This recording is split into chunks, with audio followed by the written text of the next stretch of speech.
My name is Jake, welcome to the channel, and today's video we're going to do another Review My Pie video where I review subscriber portfolios. It's a great way to interact with all of you and to kind of share some thoughts and opinions on some of the different portfolios that are out there. For a lot of you that have been following the channel, you know that my wife and I have been traveling for the last couple of weeks. So we're back home in Texas. It was quite the experience. The last 3 weeks we were traveling, visiting family up in the Rocky Mountains. It was the first time since the break of the pandemic that we really got out and did something. It was a great experience, but there's still lingering concerns around health issues and so forth, but it's exciting to be back at home. I've been following the stock market pretty heavily and just kind of looking to see, okay, what is there really to do as a dividend investor when the market is at all-time highs? At this point, I'm just kind of enjoying the ride. I mean, my portfolio is at all-time highs. The market is at all-time highs. There's a few good values out there, right? If you're into high dividend stocks, there's, companies like Omega Healthcare that are at a discount, for example, in my opinion. There's a few sin stocks, if you're into that are on, discount, particularly those tobacco companies and British Tobacco, Altria Group. And, there's Verizon that's at a, kind of trading at a discount, relative to its historical PE. But for the most part, the market is pretty pricey right now. And as a long-term dividend investor with M1 Finance, I just kind of, ride out the wave. With dollar cost averaging, it makes it pretty seamless for me as a long-term investor to, invest into the stock market, given that we're at such high, prices at the moment. But for today's video, we're going to cover 4 portfolios. The first is going to be from a 20-year-old here in the United States, the second a 40-year-old here in the US, the third a 22-year-old out of Haiti, and then the fourth portfolio a 29-year-old here in the US. So there's a lot of 20-year-olds. For those of you that are maybe, this is the first video, the Review My Pie that you've seen, there's a lot of 20-year-olds in this portfolio. This is actually the 24th video that we've done here on the channel in terms of reviewing subscriber portfolios.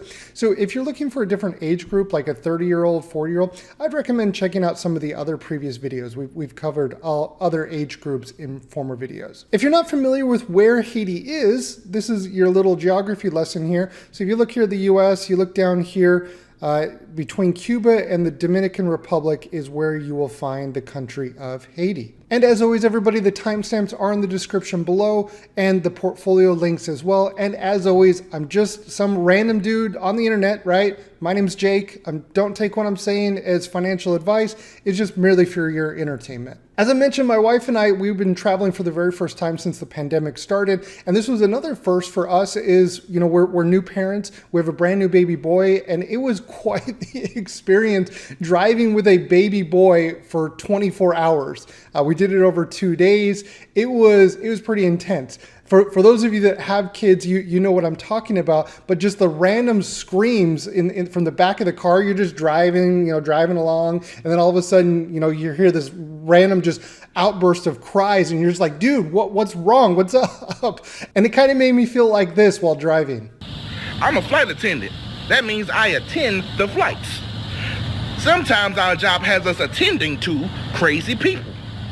If you push us too far, you're gonna have to attend this ass whooping. You see, because on this particular flight, I'm sitting in the jump seat and I'm just looking at him like the damn fool. He's spitting and cussing and going crazy. I say, that's enough. I got up and I walked over there. And by the way, this man smelled like a pack of Marlboro cigarettes, 4 shots of Everclear alcohol, and regret. So I know something's about to go down. Oh my gosh. Just in case you're wondering, no, I did not tape our baby to the chair. All right, the first portfolio is from Ben. Ben writes, hello, Jake. I hope that you and your family are healthy and happy. My name is Ben. I am a 20-year-old college student studying physical therapy. I've been watching your channel for months now, and I cannot explain how valuable your content is to me. I'm a full-time student, but I also work roughly 30 hours a week at Aldis and use this income to eat good food and invest into my portfolio. I live in New York and have no debt. Well, Ben, first off, thank you so much for the kind words. You continue writing here. I wanted to send my M1 Finance portfolio over to you to review. This is my dividend growth pie. I also have a Roth IRA with around $10,000 in it, and I always try to max this out before I invest in my taxed M1 account, okay? My time horizon for utilizing the dividends is around 20 years from now. My overall goal is to not retire early, but to have the option to. Whenever I retire, I would like to live off of the dividend income of this portfolio rather than selling my equities. I invest 120 a week into my M1 portfolio and plan on increasing this when I graduate college. Well, Ben, this is really, really great. So you mentioned that you're already investing into a Roth IRA, so you understand the order in which you're going to be investing, in which account type. That is absolutely pivotal if you want to optimize for tax efficiency. This is really, really important. You also mentioned your goal is to never sell your equities, to sell your shares, but rather you want to live off of the passive income from your investments. This is very different than the 4% rule, right? A lot of you following the channel, you understand, or you've probably heard of the FIRE movement, financial independence, retire early. This is very different because you're not planning on selling a percentage of your portfolio to fund your living expenses. So this is so cool, man. I am so jealous. I wish that I would have stumbled upon this topic when I was 20 years old. You're light years ahead of me. So you got a few questions. Your first question is I feel confident in picking out stellar equities or stellar, people that maybe don't know what equities is just a company, a company like McDonald's, Walmart, Walgreens, etc. But you're not confident in sector allocation. Okay, sector allocation would be your industries, right? So a lot of you following the channel just want to make sure that we're on the same page here. I did it based on which sector has the fastest growing dividends, but I would like your opinion. Okay, so that's the first question. Well, I think when it comes to your sector allocation, it really should mirror your goals. If your goal is long-term and you want to focus on growth, I would skew your portfolio towards growth sectors. A growth sector would be technology, it could be industry, and there's always, in most cases, almost in every case, with a few exceptions, there's going to be growth companies in almost every different sector. There's also going to be more your blue chip, more established, slower growing companies in pretty much every single sector. I'll give you an example, right? Technology, when people think of technology, they think of hyper growth, 50% year over year return or 100% year over year return. They think of the Spotifys of the world, the Adobes of the world. But there's also companies like Cisco, there's companies like IBM, Oracle, that are growing slower and they're more established, but yet they pump out, billions and billions every year in dividends to their shareholders. So it's important to understand that. So when it comes to the sector allocation, I would heavily skew more towards growth if I was, in my 20s, especially in a Roth IRA. So I like growth sectors like the technology sector. I like the healthcare sector. Certain areas in materials can be really, really good. Industrials, right? Like people, waste management, great growth company, Caterpillar, and the list can go on and on and on. Sectors that are maybe not so growth oriented, like say, for example, you were in your 40s or 50s and you were looking to live off your dividend income earlier, then you could maybe look at your energy sector, you could look at your telecom sector, you could look at your staples, that kind of stuff. Okay, so it really depends. It doesn't matter how old you are. What it really depends on is your time horizon. When you plan on living off the dividend. So essentially, when do you plan on stopping to no longer fund your portfolio, no longer reinvest the dividend, but rather take out the dividend and pay for your rent, pay for your mortgage, pay for your gas, etc. All right, so your second question is when or should I ever sell a stock? I have a high conviction in all my holdings. Okay, so I typically, when it comes to this is not just a black and white answer. A lot of times we kind of think of it as black and white. In most cases, I try to look at the circumstances. In most cases, if a company cuts its dividend, that's kind of where I draw the line and I say, okay, time to move on. I made a few exceptions during the pandemic in some of my REITs, but for the most part, if a company cuts its dividend, for example, like AT&T, where they're going to be, spinning off their Warner business, that's a big no-no for me. Like that's where I say, okay, that's where I draw the line. It could be, it could be in certain sectors, right? If you're looking at, growth sectors or sectors that are not growing as quickly, like the energy sector, where I know in 20 years, the inevitable is going to happen. Like that's kind of where I say, okay, well, maybe now I just cut the cord now. But I think, one of the things that helps me with this is when the facts change, right? Say, for example, you invest into a stock based off of current facts. If those facts change, for example, they cut their dividend, they divest from different markets, etc., then I'm comfortable changing my opinion. All right, the third question here is, do you believe that 36 holdings is too much to follow? Okay, so here's my initial thoughts on this. If you ask the question, do I have too many holdings? You probably have too many holdings. If you're asking the question, do I have too many? You probably have too many. In my opinion, 36 for an experienced investor is not too much. I think 36 is a manageable amount. I follow the Warren Buffett approach where, if you own a farm, you don't have to go and look at the crops grow every single day, right? You invest in the great companies and you let them, do the work for you, right? After all, this should be a passive investment. And so if you really are on the fence there, I'm always in favor of decluttering my life. And so if I ever feel like I have too many or too much of something, I try to declutter because I find that it de-stresses my life. So that's obviously personal for every individual. All right, so you conclude here. Thanks again for all that you do. I'm open to any suggestions for my portfolio or investment strategy. You made dividend growth investing not only a hobby, but a passion of mine. I'm a dividend nerd now. Well, hey, Ben, thank you so much, man. I really appreciate the kind words. All right, so let's take a look at your portfolio. The historical chart is not showing up. It's probably because you have an IPO company in here, company that just barely listed on the exchange.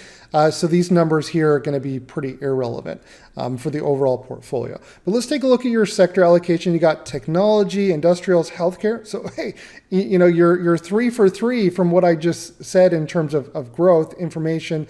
You got your consumer discretionary. That's great. Discretionary is typically more growth oriented than staples, right? Financials, ETFs, okay, real estate, utilities, materials, and communication. So as it stands, at the surface here, I think your sector allocation is spot on for your age group. So I think this is really good. So let's see what you got under the hood here. You got Texas Instruments, Visa, Oracle, Microsoft, and Garmin. Okay. So you got some really established names in here. Yeah, I mean, Texas Instruments, when I think of Texas Instruments has really benefited from the pandemic. If you look at a long-term chart of Texas Instruments, it hasn't grown as fast as, the others in here with Visa and Microsoft. As it stands, I think this is fine. What I would always encourage people to do is invest into companies that they understand, especially if you're asking that question, well, Jake, is this too many stocks? I would first start, when you're first starting out, and I'm assuming that you're starting out, you're 20 years old, invest into companies that you personally are a consumer of, or you have a good understanding of how they make their revenue. How does Oracle make its revenue? How does Microsoft make its revenue? Right? And then work off of that and then build off of that. But as it stands, these are 5 great tech companies. Industrials, you got Lockheed Martin, you got Canadian National Railway, and you got Waste Management. Yeah, these are great companies. I also like, for growth, I like Honeywell, I like Caterpillar. There's other great ones. Lockheed Martin's actually at a pretty decent valuation right now, but that doesn't matter if you're going to be investing for the next 20, 30 years. If you're dollar cost averaging, it doesn't really matter what the price is today that much, assuming that you're dollar cost averaging. If you were lump sum investing, that would make a bigger difference. But as it stands, yeah, I mean, I don't have an issue with this at all. I would say the same thing that I said with technology. Do you understand these companies? Do you understand how they make their, generate their revenue? Healthcare, you got Johnson & Johnson, Quest Diagnostics, and you got Abbott. Yeah, these are great companies. I like Johnson & Johnson. I like Abbott. There's other growth healthcare ones out there that I like. I like Medtronic. I like Stryker. I like Pfizer is, I like Pfizer, but I also really like AbbVie. AbbVie is one of my favorite dividend growth stocks, ticker ABBV. It's a spinoff of Abbott Labs, so something you might want to check out. Consumer discretionary, you got Lowe's, Best Buy, okay. Service Corp, Dollar General, okay. Yeah, these are not the typical discretionaries that I see, but I don't find anything wrong with them necessarily. I like McDonald's, I like Target. There's other ones that I don't hold in my portfolio, but you could check out. Starbucks, for your time horizon, could be a really good fit. Financials, you got T. Rowe, Aflac, and Toronto yeah, I think these are fine. I mean, Toronto Bank is one of the best run banks out there. It's in Canada. It's a very regulated industry in Canada. And yeah, Aflac is great. T. Rowe is great. You could look at maybe a traditional bank. You could look at other insurance. I mean, you got insurance, but you could check out some others there. When it comes to the big banks, I like JP Morgan the best. Okay, let's take a look at your ETFs. You got SHD and DGRO. Yeah, I mean, this is fine. One, for your time horizon, assuming this isn't a Roth IRA, you could look at DGRW. This is focused on future potential growth, not historical. It has a bit of a higher expense ratio, but that's one that you could take a look at for your time horizon. It really just comes down to when you plan on leveraging the dividend. You said that this is in a taxable account. Yeah, you can even look at, honestly, for that long of a time horizon, let's say, I don't know your time horizon, so I'm kind of just spitballing here. If it's like 40 years, you could even go with the total stock market. If it's like a 10, 20 years, or you want to be flexible, I think SCHD is probably my favorite dividend ETF out. It is my favorite dividend ETF. It's my largest holding in my portfolio, along with VYM. Consumer staples, Costco is great, Kroger, McCormick, and Procter & Gamble. I like the Procter & Gamble at the lowest because it's the slowest of the group here. Costco is fantastic. My recommendation is, when you're first starting out, I would encourage you to maybe consider, when you're first starting out, and you can always change this, is invest heavier in consumer staples. Invest into companies where you're a consumer. And then as you get more comfortable with researching companies and you're investing, then you can maybe dial it back. But for most investors, I think your largest holding should maybe be technology and consumer staples, because these are the brands that you know, right? That's my, and then, you could always wander off after that. Real estate, you got innovation, industrial properties, realty income, extra space, and DLR. Yeah, these are great. You could also look at cell towers like AMT or Crown Castle. I really like, I say this on every review of my pie, I really like industrial REITs, Prologis and Stag. Those are my favorite industrial REITs. Really good industrial REITs. I think especially with the infrastructure bill, it's going to be insane. There's a few others out there that are really good. I like Good, for example. I like WPC, but I like Omega Healthcare. But for your time horizon, I don't know if Omega Healthcare would be the best bet. I would focus more on your data centers and your cell towers and stuff like that, in my opinion. In terms of the allocation, 6% in real estate is pretty good, especially because it's in a taxable account. This is the only slice in here that is taxed unfavorably. You do have a few Canadian bank holdings in there, so you would be subject to the international tax, which I believe is only 15%. But it is something to be aware of. Utilities, Nextera Energy, Essential Water, Southern Company, all three really great utility companies. I also like Duke. But those are really great. Materials, APD, Linda, and yeah, these are great. I like Sherwin-Williams, though I don't invest in it, but I also like PPG, two both really great paint companies. I mean, you can see this, right? This a lot has to do with the pandemic and supply chain shortages. Materials were pretty much a lost sector before the pandemic. So they have really exploded these last 2 years. And communication services, Comcast, Verizon. I love it. You don't have Disney in here. Disney would also, could be one that you could add in here. It's kind of a weird time right now with the pandemic and everything. But for long term, I think it may be something to check out, just for the total return. But yeah, these two are absolutely great. I also like the target allocation. Ben, I really like your portfolio. I think you're off to an amazing start. There's not a lot of things that I would really recommend to change, just a few of the things that I mentioned here and there. But for the most part, I think you're off to an amazing start. I'm really jealous. I wish I was this sophisticated with my dividend portfolio when I was 20 years old. Thank you so much for sending over your portfolio. The next portfolio is from Kevin. Kevin, you wrote this email last year, pretty much a year ago. I am so sorry that it has taken me so long to review your portfolio, but I am excited that we didn't lose you and you didn't fall through the cracks, and that I'm able to respond to it today. So I think it's important that I kind of take that with a grain of salt. This was about a year ago. I can't believe it. So you write here, hi Jake, I'm 29 years old and I've been investing for about a year and a half now. I started with a taxable account and then decided to sell out in December and start my Roth IRA. I maxed out 2019 and am halfway to maxing out 2020 with the following pie. My goal is long-term dividend income and capital appreciation. 50% of my pie is in total market funds, both US and international. The second half is dividend income focused, both domestic and international. Well, Kevin, thank you so much for sending over your portfolio. I think it's great that you're thinking about the different account types that you're maxing out, or you're focusing on your Roth IRA first.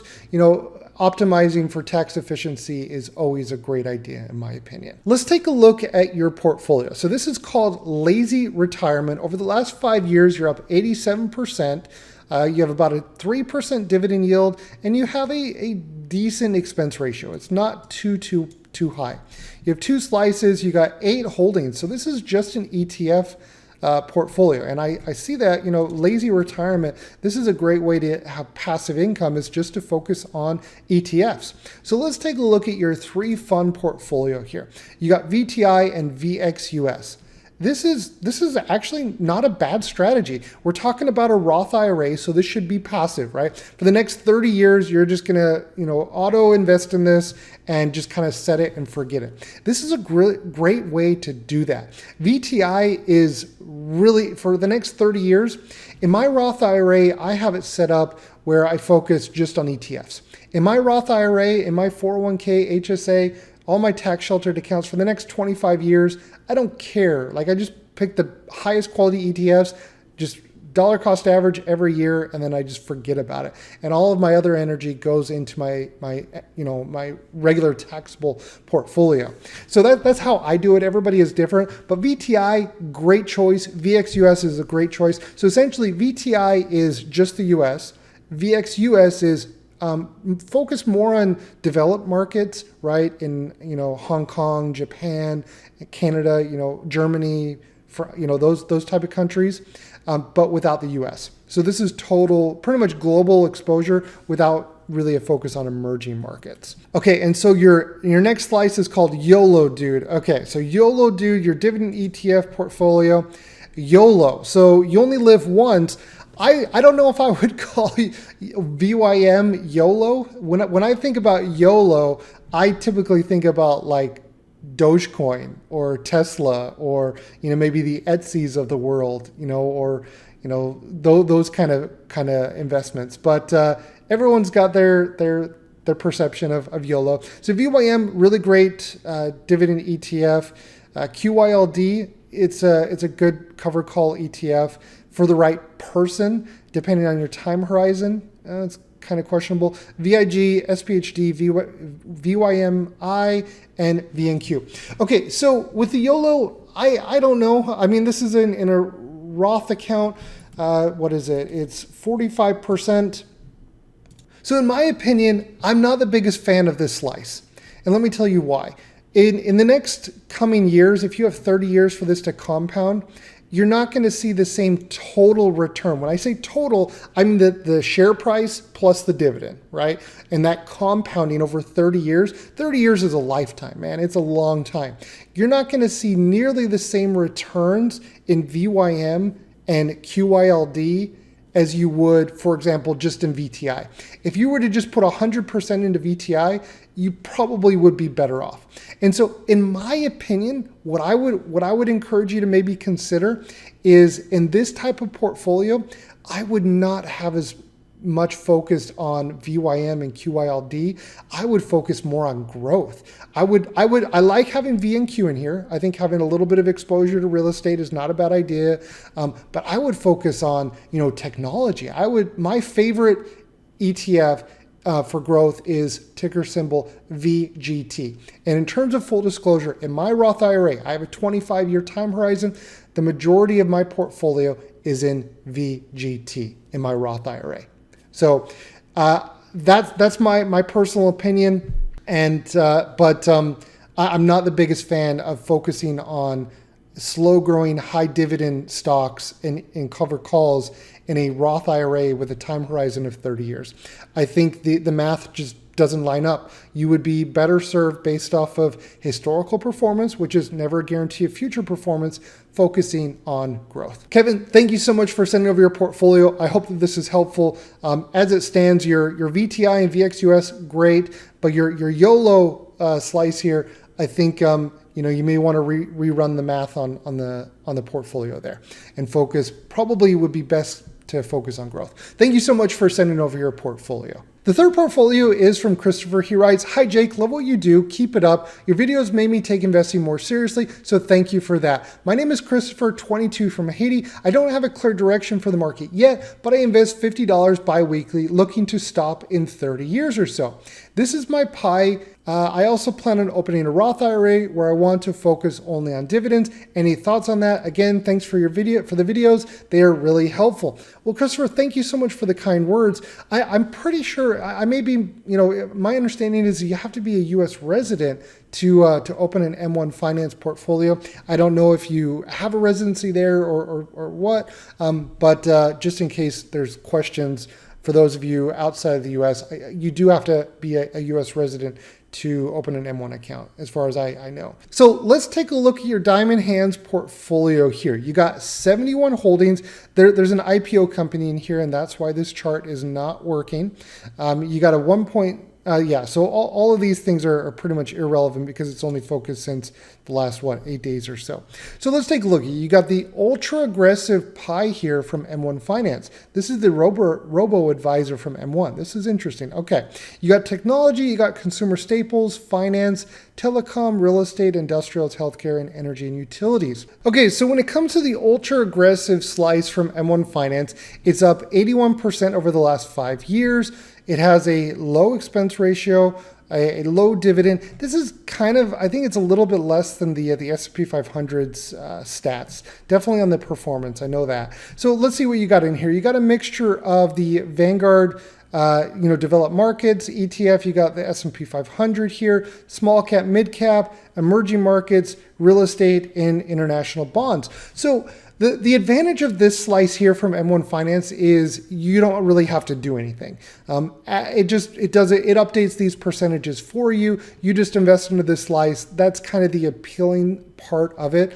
But in my opinion, when it says ultra aggressive, when I think of ultra aggressive, I think of skewed heavily towards growth. And I don't really see developed markets heavily skewed towards growth. I don't see the S&P 500 heavily skewed towards growth. So in my opinion, this is a little bit misleading in terms of ultra aggressive. This is definitely not my definition of ultra aggressive. So when it comes to the ultra aggressive slices here from M1 Finance, I'm not the biggest fan. I personally would prefer to pick my own allocation. This could definitely make sense for those investors that want to make it very passive, maybe don't want to do the research necessarily themselves, which is absolutely fine. But for me personally, I'm just not the biggest fan of the expert pies here in M1. So let's take a look at your technology here. Your technology slice is got some IPOs in here. You got Palantir, you got your Facebooks, your FANGs, Shopify, Alibaba, Coinbase. So yeah, these are more your traditional, growth stocks here in the US and in China. And then you got VGT. I really like VGT. You got gaming in here. A lot of these I'm probably not going to be familiar with. I know Activision, EA, I know Take-Two. I know majority of them. Okay. All right, cool. So yeah, I think this is fine. I mean, for you obviously took the time to hand select these companies, and I think nobody should convince you otherwise, right? You're probably a consumer of GoPro. You probably use Coinbase, right? This is absolutely fine. And in my opinion, most people would be better off investing in, products and services that they personally use. So I think this is fine. Consumer staples, you got VDC. Okay, great. VDC is the industry sector ETF from Vanguard. You got the Nikes, the Wingstops, the Pepsis, McDonald's, the British Tobaccos, the Kroger's. Yeah, I mean, these are established companies. I like this. This is a little bit more up my alley from my perspective, but I can understand fully why you could want to, why you would invest in a slice like this. Let's take a look at your financials. VFH, great. Visa, MasterCard, Bank of America, American Express, absolutely fine. I do like that you have the sector ETFs here from Vanguard. I really like these personally. And then you have a few additional, right? I like this approach. I think this is a really good approach. Yeah, this is fine. Not a big fan of AT&T anymore, but yeah, I think this is fine. I like how you're doing that. Real estate, VNQ, you got Stag, American Tower, Realty Income, and WPC. This is really good. Out of all your slices so far, this is my favorite. These are really good reads. Okay, so let's take a look. Your industrials, you got Waste Management, 3M, and Caterpillar. I really like this slice as well. This is such a great slice. Waste Management, yeah, these are so good. The ones here from Real Estate On so far, I've really liked. You got your Johnson & Johnson, your Pfizer's, your Merck's. Maybe check out as well AbbVie. I think AbbVie would fit into this portfolio really well. AbbVie. You got your cannabis. Okay, yeah, sure, why not? You got your energy and utilities, VPU, VDE. I think you got Waste Management in there twice, which is fine. You got APD, Enbridge. Yeah, man, I think this is fine. So in my opinion, it may be a little bit overkill. Because you will have overlap, right? You're investing into VPU. You're going to obviously get double exposure to NIC. Like Nexair Energy is the largest holding in VPU, right? If you go over here, Nexair Energy, right? So there is going to be overlap, but for the most part, I think it's fine. My only question here, so you're in your 20s, you're in Haiti, and you're investing into a lot of US companies, 71 holdings. I think really the only thing that I would ask yourself is, how often do you find yourself updating and changing this portfolio? If you're updating and changing the slices and the holdings on a regular basis, this becomes more of an active investment strategy. And I don't know if that's necessarily the right approach if you're focused on dividend growth, right? You do have a balance between growth and dividend. I personally look at the two separate. I look at my growth holdings different than my buy and hold and never sell holdings. So that's something that may be a little bit complicated for you over the next coming years. You may find it, enticing to change and, adjust your portfolio a lot, which is not always the best. But then again, it's just my opinion. Christopher, thank you so much for sending over your portfolio. It's so interesting for me to see how different people all across the globe are investing. The last portfolio is from Casey. He writes, "Hi Jake, my name is Casey. I'm a 40-year-old American, husband and father of 3 girls.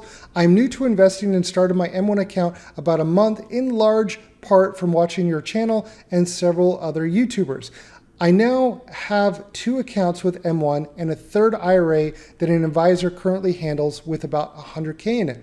My first M1 account is a Roth that has a little over $1,200 in it right now. I spent a good bit of time setting up the pies for this account, and I would love to see what you think. My first goal will be to max this account to $6,000 each year. I will make minimum deposits of $500 each month, possible more to reach this goal. Second, I was looking to keep around a 4% dividend yield for this account, hoping that it will help allow the account to grow through DRIP. I'm looking at possibly pulling off this account dividends in 15 years, but this number is fluid depending on how things go. My second account is a taxable one with $5,500 currently. I've set it up with 60% dividends and 40% growth. My idea is every 6 months or so is to move the growth of from growth to dividend as I get closer to a 70-30 or 75-25 split. I'm not sure how much will be going into this account each month just yet. My first goal is to max the Roth IRA, but I'm also paying bills down at an elevated rate. I think I should be able to pay everything off but the house by the end of 2021, and that would be dumping about $1,500 or more. Well, Casey, thank you so much for sending over your portfolios and the kind words. Well, Casey, let's take a look at your first portfolio. This is your Roth account. count, you're up about 54%. You have 20 holdings. You have just over a 3% dividend yield and a decent expense ratio. You have Roth IRA ETFs. Let's take a look at this. You got VTI, SEHD, SPHD, DIV. Okay, so I think this is okay. In my personal opinion, I would probably focus on the best of the best. I think having something in here just to diversify for the sake of diversification is not always the best idea when it comes to some of these ETFs. I personally would pick 1, 2, or 3 of the best of these and focus on those. I'm a huge fan of SHD. I'm a big fan of VTI. SPHD is okay. Like for the next 20 years, I think, in my opinion, you would get better long-term results with the first 2 here, and maybe not even quite necessary. The same with the other 2 here. The other 2 have a higher expense ratio, right? And so can this higher expense ratio justify the performance when, VTI has such a low expense ratio and has such stellar long-term performance? It begs the question, is it necessary? That's just my opinion. Raw stocks, you got some high dividends in here. You got Verizon, the Dukes of the world, Coca-Cola, but you also have growth with Microsoft and Walmart. Yeah, I think these are fine.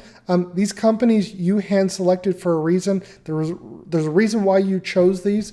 It must mean that you feel comfortable with them, and I think that's fine. Now let's take a look at your REITs. You got REIT, VNQ, and PFFD. Yeah, I think this is fine when it comes to REITs. Unless you want to do the research on the individual REIT itself, I think it's always a good idea to pick an ETF. A REIT ETF, if you're not comfortable handpicking an individual REIT. I really like VNQ the best. VNQ is really the only REIT ETF that I invest in my Roth IRA. All right, let's take a look at your last one here with your bonds. You got BND. Okay, yeah, these are fine.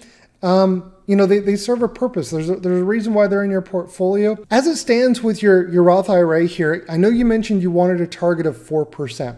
There's a way that you can get that 4%. You can focus on, companies like AbbVie that have a higher starting yield. You could look into other high dividend, REITs. REITs are a great way to get a high dividend. One of my favorite high dividend REITs is Omega Healthcare, OHI. I personally own OHI. I really am a big fan.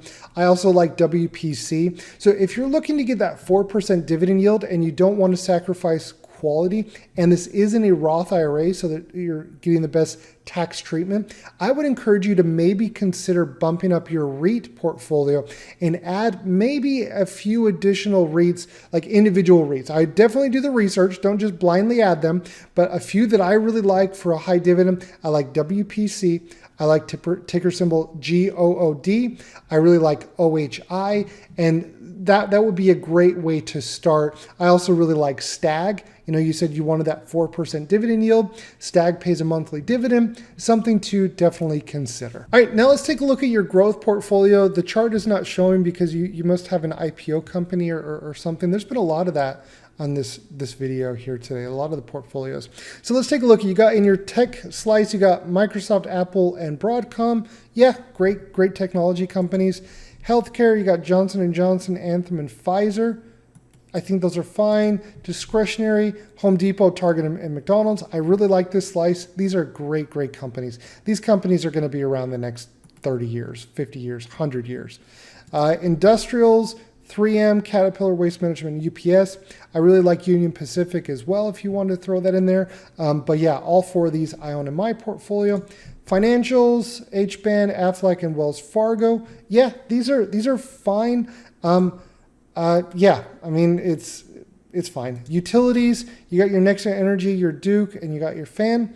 I like Southern Company as well. I like water utilities, but this slice has done phenomenal over the last 5 years. Consumer staples, PepsiCo, Procter & Gamble, and Walmart. Yeah, these are 3 great companies. I think 7% in consumer staples. Okay. Energy. You got Chevron and PBA. Okay.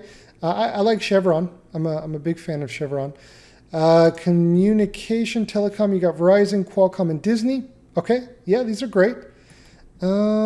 Pretty basic, pretty straightforward. You got your real estate, Realty Income, Crown Castle, Extra Space Storage, and MPW. MPW is another one that you could take a look at in your Roth IRA as an individual REIT. This is a good one. It has over a 5% dividend yield. It's a well diversified in the healthcare space, not overall diversified, just a good healthcare REIT. But yeah, so let's take a look at your last slice, basic materials, VAW, and Dow. Sure, that's absolutely fine.